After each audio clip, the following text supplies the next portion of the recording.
Alright, we're in part 2 of Sonic the Hedgehog 1, and things are looking pretty good. We're in the second act of Marble Zone. We have half of our Chaos Emeralds, and yeah, I actually had a lot to say in part 1, and I guess there's not a whole lot to talk about now. I guess I'll just have to explain everything as it gets here. Except for this. I cannot explain this to you. I cannot explain to you why it's okay for this animal to just walk right into the lava like that. That doesn't really add up to me. Look, they're gonna do it again right here too. They're gonna just walk right into it. That doesn't make any sense. And this doesn't make any sense either, honestly. This lava right here, it waits for you. It waits for you. And it doesn't even move that quickly either. This is all time you have to get away from the lava. This is how much time you have. You can stand around and wait for it if you want. And it doesn't even have its texture on the top either. The lava's bald. This part's not that hard either. You just have to walk along them. You don't have to jump. This, not too hard either. Just roll into them. Do not hit that spring though. Alright, here it is. I have something to explain at this part. So at this part, you're supposed to push the block down onto the lava and ride it across, right? Well, the lava sends you up into the air, and that's when you're supposed to jump off. You can make the jump anyway though. You don't need the lava. But if you jump into the wall right there, you find this. Another secret. Alright, so you're just basically supposed to ride this one back to the beginning, then do the same thing again. Ride that one across. But if you control your momentum enough, you don't even have to ride it. You could do what I did here and just jump across. If you control the momentum well enough, that is. I don't know, being overly instructive about the game like this, that will probably stop as the game goes on, because this is the second zone. This is one of the zones that I played every time as a little kid. So I know all of this stuff like the back of my hand. Actually, this zone, Marble Zone, is actually what I think people would usually get stuck on when they played Sonic 1. They would get stuck on Marble Zone because they did up the challenge a little bit for this second zone here. It's a little bit harder than Green Hill. Or I guess they could have stopped playing because they wanted the rest of the game to move as fast as Green Hill. And they did take a lot of the speed away for here in Marble Zone. This part though, if you hit all these blocks here in consecutive order, the last two of them give you 10,000 points. Not rings. They don't give you 10,000 rings. If you thought I was going to say that, they give you 10,000 points in score. This game does have score, but I don't think it matters too much. I think you can get an extra life from it, but I don't really care. The invincibility always helps though, especially if you're trying to just get to the end of the level with 50 rings. Like right now. Come on, come on, come on. I don't have time for this waiting shit. I don't have time. I got places to go. I got levels to beat. Spikes not to get crushed by. I got Chaos Emeralds to collect. There's not too many more either. This will be the fourth one after that. There's only 2 more. We can get that in the next zone. This next special stage though, Special Stage 4, it gets back to what Special Stage 3 did not, and it's like, you know, going through the pathway that they give you. So that's always good. Special Stage 4 is not too bad. They do put a lot of these peppermint things though to get in your way. There's a lot of those in this one, but that's not too bad. There is another block in this stage right there. I don't know if you can see it or not, but there's another block to this stage that I didn't explain when I described the fundamentals of them, and there they are again. They're the blocks that flash blue and red that say goal on them. They say goal, but they are not your goal. They are how you lose the special stage. It only says goal because you don't die, but you're leaving the special stage without the Chaos Emerald. And the way you want to beat the special stage is getting the Chaos Emerald. That's the whole reason you went there.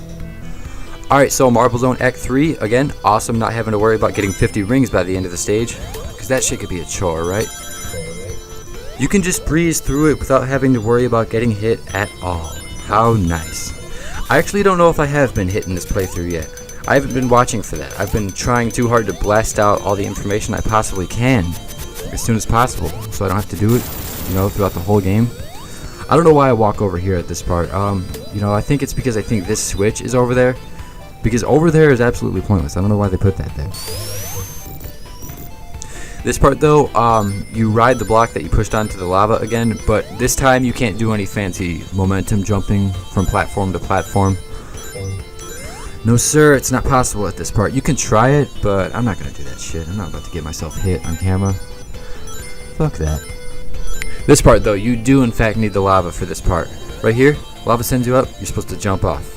You miss the jump, Don't worry, it sends you up again. It actually lands you right here this time. That's actually quicker. I probably should have done that. But right here, I actually have another secret to show off. There's a secret in each active marble zone, and it's right here. Jump into the wall, and then you jump even further into the wall. That's right, a secret within a secret, if that's possible. And yeah, by taking that right there, that's not just a secret extra life. That's a huge shortcut. I actually just skipped a lot of Marble Zone Act 3, so I don't know, I thought that'd be a good idea because Marble Zone moves slow enough anyway, so I spent enough time here. At this last part, do not fall because you don't die. That's not a bottomless pit. That is further back in the level that you fall to. You land on lava. I didn't play through it because I took that shortcut, but that doesn't really matter. So we're at the boss of Marble Zone, and I don't really know what Eggman was thinking for this one. I mean, it's not that clever. Look, so he's flying with this ship, and he sets the platform on fire. Why have two platforms now? You just have to jump to the one that's not, on fire, and, just keep hitting him. Not too hard of a boss. Nothing from Sonic 1 really is.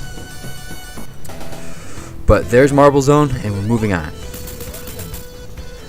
This time we're going to release those white things, and then, I don't know, it looks like squirrels. The brown things are? I don't know. I think each thing has different animals inside, but I never paid attention to what they were. Alright, Spring Yard Zone though. This zone isn't too bad because one thing I can right away tell you about this one, they brought back some of the speed for this zone. That's right, the speed that they took away for Marble Zone, a lot of it is back for this zone, especially since I know where this is. I'm not so worried about extra lives anymore, I got 9 of them now, but it's the speed shoes I care about because I actually know how to do something really cool. So if you hit that red spring and then hold right, booyah! And after jumping over a part of the level, what you land in right here is what I call the exclusive top route. The exclusive top route. This game's got its own fair share of them. Sonic 1. Yeah, there's a couple more of them I know about, I think. But I'll talk about that when it gets here. So Spring Yard Zone, yeah, it's not too bad. I think it's a little bit easier than Marble Zone because there's no lava, there's no tight spaces. There's half pipes too. That's awesome, right? Alright, so nearing the end of the act here, 59 rings. Perfect. On our way to get the 5th Chaos Emerald, and things are moving pretty swimmingly when it comes to those. Especially considering there's 6 of them, and this is the second to last one, and we're only in part 2, so that's awesome. Special Stage 5 is kind of like 4, you work your way through like a maze kind of thing. It's a little bit harder though. I don't trust 5 as much as I trust 4. I think I only say that because there's a part here that, the rings fool you. It kind of looks like you're supposed to follow the rings in these special stages, but there's a part in this one where they lead you straight to the goal blocks that I talked about, and you lose. I'll point it out when it gets here. Right there. As you can see, the rings point you to, I didn't show you the goal blocks, but they're right there. Like the rings lead you right to them, and be careful at that part. I don't know. I feel like it's the special stage trying to fool you because there's no other part that does that. But anyway, we got our Chaos Ruby. I don't know, it's red. I have a hard time calling it an emerald. I mean, I guess I should have trouble calling any of them an emerald. That's not the green one right there. That's what an emerald is, damn it.